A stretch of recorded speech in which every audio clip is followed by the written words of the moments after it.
My name is Norman Woodstock Spaulding. I'm a bare bones radio broadcaster. Sir.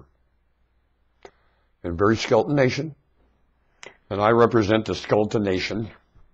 You ever seen a skeleton with its teeth rotted out? Is that possible?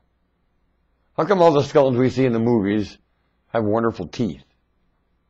Isn't that a very cool skeleton? Whoever drew that is a very dumb idea. Skeletons have rotten teeth.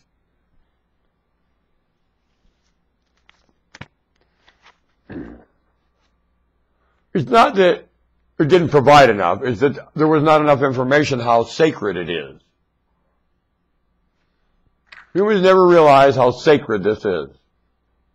The only thing you have sacred here is this. Not a God. Do gods demand a position of sacred? No, they don't. Gods take on every dirty task among you and they don't ask you to cast any great sacred or reverence to them at all. None of them do. And any God that does is a false God and not a real God at all.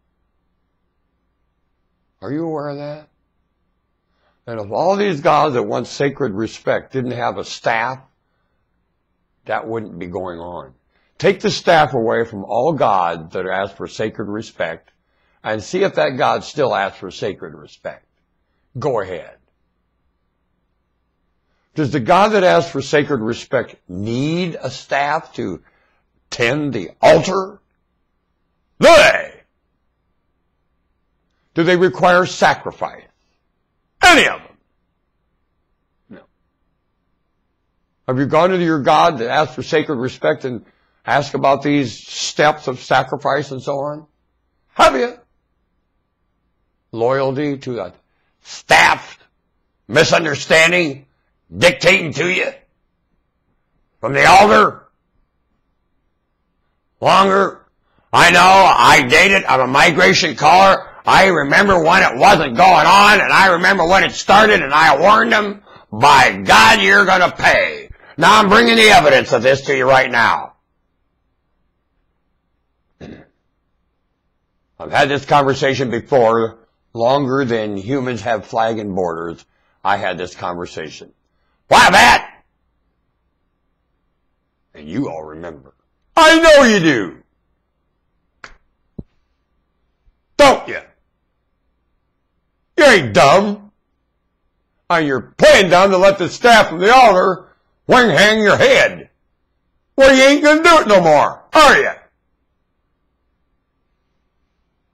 And I warned you.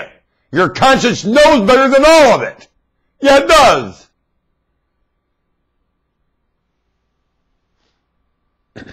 And your gods never told you any of it. And I demand you go to your gods and hear it firsthand in your mind with an explanation. Move!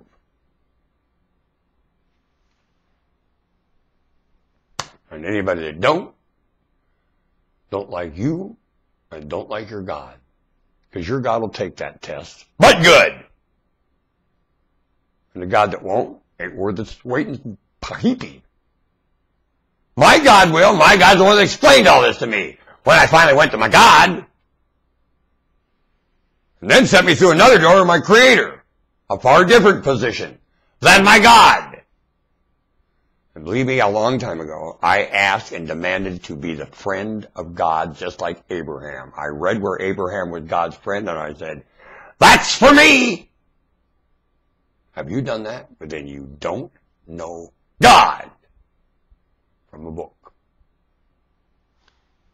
And you're living, with your living, you must take on the friendship of your God, or you do not know your God. And you live as your friend with your God. Not sacred, worshiping. You slug it out. Quit it. My puka, my God took the form of puka. Stop it! And my maker wrote the script for my God to fool with me. It's far from sacred.